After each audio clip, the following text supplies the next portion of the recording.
ഡിവൈഎഫ്ഐയെ troll മെറ്റീരിയലാക്കാനാണ് party സെക്രട്ടറിയുടെ തിട്ടൂരം. ആർക്കു വേണ്ടിയാണ് ഈ ആത്മഹത്യാപരമായ നീക്കമെന്നാണ് അണികൾ ചോദിക്കുന്നത്. തൃശൂരിൽ ഡിവൈഎഫ്ഐ സംസ്ഥാന സമ്മേളനം തുടങ്ങുമ്പോൾ അത് ചരിത്രത്തിലെ ഏറ്റവും വലിയ നാണക്കേടിലേക്ക് കൂപ്പുകുത്താൻ പോവുകയാണോ എന്ന് സംശയിച്ചാലും തെറ്റു പറയാനാവില്ല.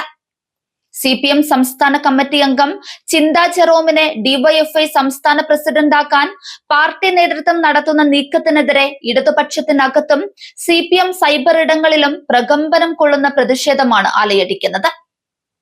നിയമസഭാ തെരഞ്ഞെടുപ്പ് ഏറ്റുവാങ്ങിയ കനത്ത തിരിച്ചടിയിൽ നിന്നും കരകയറാൻ വഴി തിരയുന്ന പാർട്ടിയെ വീണ്ടും പടുകുഴിയിലേക്ക് തള്ളിയിടാൻ ചിന്തയുടെ ഈ കടന്നുവരവ് ഇടയാക്കുമെന്നാണ് ഇടതുപക്ഷ പ്രൊഫൈലുകൾ തുറന്നടിക്കുന്നത്. പാർട്ടിക്കായി സൈബർ ഇടങ്ങളിൽ വാദിക്കുന്ന പ്രമുഖർ പോലും ഇത്തവണ മാളത്തിൽ ഒളിച്ചിരിക്കാൻ തയ്യാറല്ല.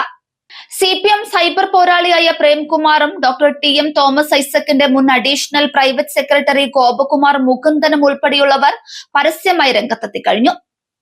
മീഡിയ രാഷ്ട്രീയ കാലാവസ്ഥയിൽ ഡിവൈഎഫ്ഐക്ക് എടുക്കാവുന്ന ഏറ്റവും സെൽഫ് ഡിഫീറ്റിംഗ് ആയ തീരുമാനമാണ് ചിന്തയുടെ വരവ് എന്നാണ് പ്രേംകുമാർ ഫേസ്ബുക്കിൽ കുറിച്ചത്. ഡിവൈഎഫ്ഐയുടെ കമ്മ്യൂണിക്കേഷൻ രീതികൾ 20 കൊല്ലം പഴയതാണെങ്കിൽ ചിന്തയുടെ രീതികൾ മിനിമം 40 കൊല്ലം പഴക്കമുള്ളതാണെന്ന് പ്രേംകുമാർ എടുത്തു പറഞ്ഞു. പാർട്ടിക്കാർ മാത്രമുള്ള മൈതാനത്ത് പ്രസംഗിച്ച് കയ്യടി വാങ്ങലല്ല യുവജന നേതാവിന്റെ പണി. വിവാദങ്ങൾ ഉണ്ടാക്കാനും അത് കത്തുമ്പോൾ എണ്ണയൊഴിച്ച് ആളിക്കത്തിക്കാനും മാത്രം മിടുക്കുള്ള ഒരാളെ തലപ്പത്ത് പ്രതിഷ്ഠിച്ചാൽ എന്താണ് സംഭവിക്കുക എന്ന ചോദ്യവും ഉയരുന്നുണ്ട്.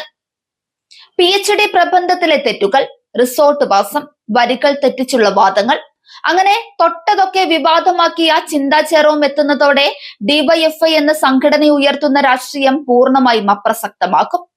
അപ്പുറത്ത് ഷാഫി പറമ്പിലും VD സതീശനും ചേർന്ന് നയിക്കുന്ന രാഷ്ട്രീയ പോരാട്ടത്തെ നേരിടാൻ ചിന്തയെ പോലൊരു ട്രോൾ മെറ്റീരിയലിനെയാണോ CPM ഇറക്കുന്നത് എന്ന ചോദ്യവുമുണ്ട്.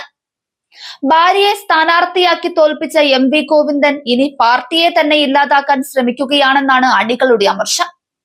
യാഥാർത്ഥ്യം തിരിച്ചറിഞ്ഞ് ചിന്തയുടെ വരവ് തടയാൻ ഡിവൈഎഫ്ഐ നേതൃത്വം ശ്രമിക്കുന്നുണ്ടെങ്കിലും പാർട്ടി സെക്രട്ടറിയുടെ തിട്ടൂരം ധിക്കരിക്കാനാകാതെ അവർ തടവറയിലാണ്.